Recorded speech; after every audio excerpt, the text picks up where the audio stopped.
بالعالمین والعاقبۃ للمتقین والصلاۃ والسلام علی سید الانبیاء والمرسلین اما بعد۔ ام المؤمنین سیدہ عائشہ رضی اللہ تعالی عنہ بیان کرتی ہیں، مشرکین میں سے ایک آدمی نبی اکرم صلی اللہ علیہ وسلم کی خدمت میں حاضر ہوا کہ وہ آپ کے ساتھ مل کر کفار کے خلاف جہاد کرے۔ رسول اللہ صلی اللہ علیہ وسلم نے اس سے فرمایا ارجع، لوٹ جا، انا لا نستعین بمشرک، ہم کسی مشرک سے مدد نہیں لیتے۔ صحیح مسلم 1817 نمبر۔ جہاد کرنے کے لیے آیا کفار کے خلاف، نبی کا ساتھ دینے کے لیے۔ ایک شارحین لکھتے ہیں، اس سے پوچھا گیا کہ پھر لڑتا کیوں ہے؟ کہتے قومی حمیت، آپ ہمارے قبیلے کے ہیں، شہر کے ہیں، بستی کے ہیں، وطن۔ اور شارحین لکھتے ہیں کہ اس سے پوچھا گیا کیا تو گواہی دیتا ہے اللہ ایک ہے، اس کے سوا کوئی معبود برحق نہیں؟ کہتا ہے نہیں۔ کیا تو گواہی دیتا ہے کہ محمد صلی اللہ علیہ وسلم اللہ کے رسول ہیں؟ کہتا ہے نہیں۔ پھر کیوں لڑنے آیا؟ کہتا ہے غیرت برداشت نہیں کرتی کہ آپ نکلیں اور میں گھر بیٹھا رہوں، جوان آدمی ہوں، بہادر ہوں۔ اور تاریخ بتلاتی ہے 10 آدمیوں کے خلاف اکیلا لڑنے والا آدمی، اتنا بہادر، اسلحہ بھی اپنا، سواری بھی اپنی، تو چاہیے بھی تھا۔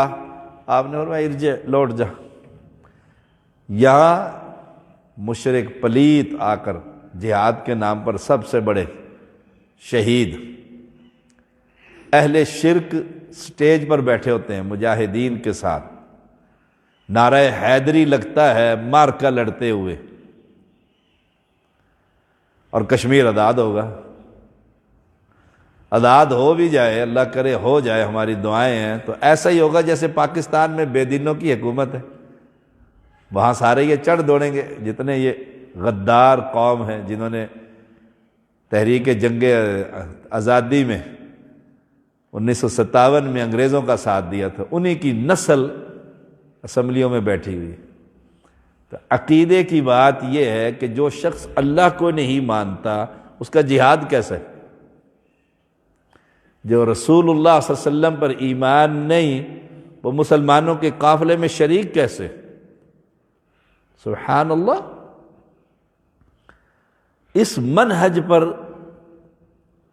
جب ہم کام کرتے تھے نا میدان جہاد میں، 14 تنظیمیں تھیں، تو وحدت کے نام سے تشیع کی بھی تنظیم تھی جو یا علی کا نعرہ مار کر یا حسین گا کر اپنے علاقے میں کام کرتے تھے، لڑتے تھے وہ بھی باقاعدہ، ان کے بھی مجاہد مرتے تھے، وہ بھی شہید ہوتے تھے، جنت کے سرٹیفکیٹ ان کے بھی دیتے تھے، سب کچھ۔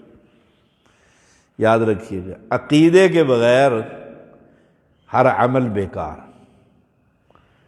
یہ شاہ اسماعیل شہید نے جہاد کیا نا رحمہ اللہ، پوری گلیات کی پٹی مواحدین کی پٹی ہے، ساتھ ساتھ عقیدہ سنورتا چلا گیا۔ پوری گلیات میں آپ کو کہیں مقبرہ اور اس کی پوجا پاٹ، کیوں؟ سیاست توحید کی دعوت جس کی بنیاد پر جہاد ہوتا ہے۔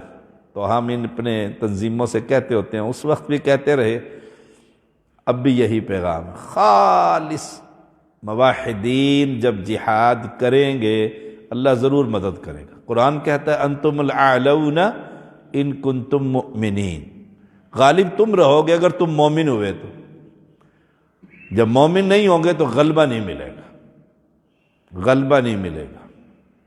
ابھی ایک خطیب کا میں خطبہ سن رہا تھا، تو وہ اسرائیل نے کہیں کہا ہے کہ ایران پر حملہ کرنا ہے، تو وہ صحیح العقیدہ عالم ہے، وہ کہتا ہے میں اسرائیل کے خلاف ایران کے حق میں شہادت چاہتا ہوں ایران پہ، ایران کے اندر میں شہید ہو جاؤں، سبحان اللہ و بحمدہ۔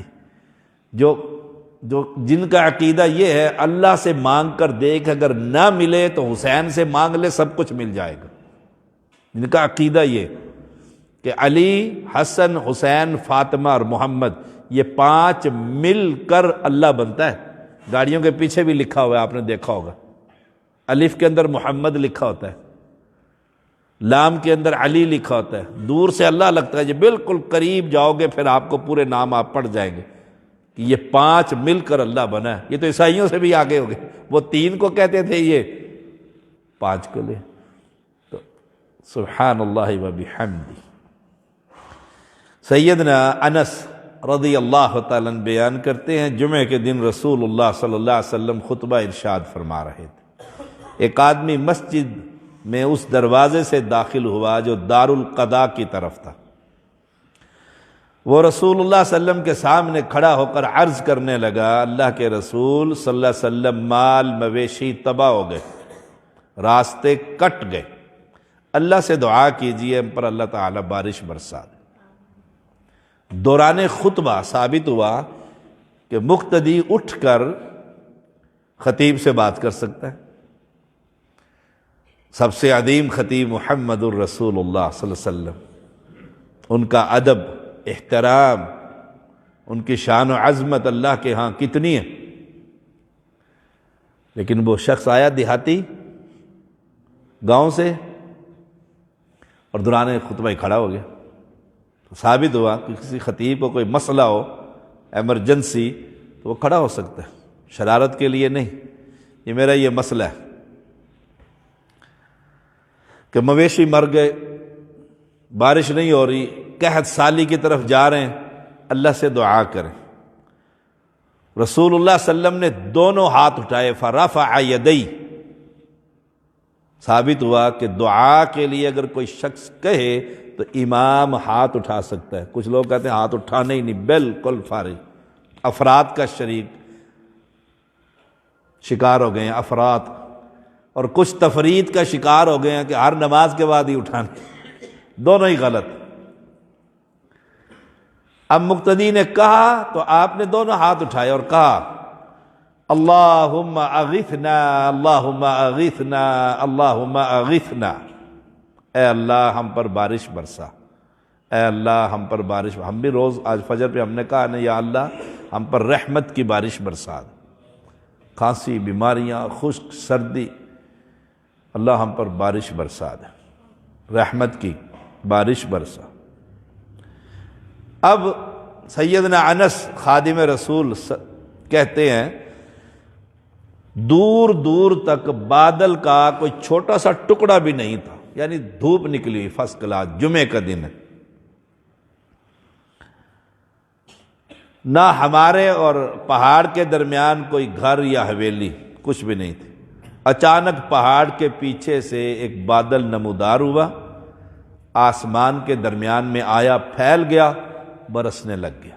گویا فوراً اللہ نے نبی کی دعا قبول فرما لی۔ سبحان اللہ، وہ بادشاہ ہے نا، اپنے حبیب کی دعا قبول فرما لی۔ اور لازمی نہیں کہ ہر دعا قبول فرمائے، چچا کے بارے میں مانگتے رہے یا اللہ یہ کلمہ پڑھ لے، نہیں قبول فرمائی، یہاں فوراً قبول فرما لی، بارش برسنے لگ گئی۔ انس کہتے ہیں، اللہ کی قسم ہم نے ہفتہ بھر سورج نہیں دیکھا، یعنی ہفتہ بارش ہی ہوتی رہی، ایسی دعا قبول ہوئی، پانی پانی جل تھل ہو گئے۔ اگلے جمعے اسی دروازے سے وہ شخص داخل ہوا اور کہنے لگا، مر گئے، ڈوب گئے، دیواریں گر گئیں، اور آپ خطبہ دے رہے تھے۔ پھر وہی جمعے کا دن پھر آیا، پھر خطبہ دے رہے ہیں، پھر اس نے عرض کی، راستے ٹوٹ پھوٹ گئے، مویشی ہلاک، پہلے بھی ہلاک ہو گئے تھے پانی نہ ملنے سے، اب پانی سے ہلاک ہو گئے۔ اللہ سے دعا کیجئے اللہ تعالی ہم سے بارش روک لے۔ یہ نعمتیں ہیں، اور اگر یہی زیادہ ہو جائیں تو پھر عذاب کی صورت، سیلاب نہیں آتے، اڑ جاتا ہے سب کچھ۔ رسول اللہ صلی اللہ علیہ وسلم نے فرفع یدی، پھر ہاتھ اٹھا دیے اور پھر دعا کی، اللہم حوالینا ولا علینا، اللہم علی الاکام والضراب وبطون الاودیۃ ومنابت الشجر، اے اللہ اب یہ بارش ہمارے ارد گرد تو برسے، ہم پر نہ برسے، کیونکہ ہم پر رج گئے ہیں کہ اے اللہ ٹیلوں پر، پہاڑوں پر، وادیوں اور درختوں کی اگنے کی جگہوں پر بارش برسا۔ دعا مانگی، بارش ہو رہی ہے، بارش میں انس کہتے ہیں جو ہی دعا مانگی ہاتھ نیچے کیے بارش رک گئی۔ اللہ اکبر، اللہ ہم سب کی ایسے ہی دعائیں قبول فرما۔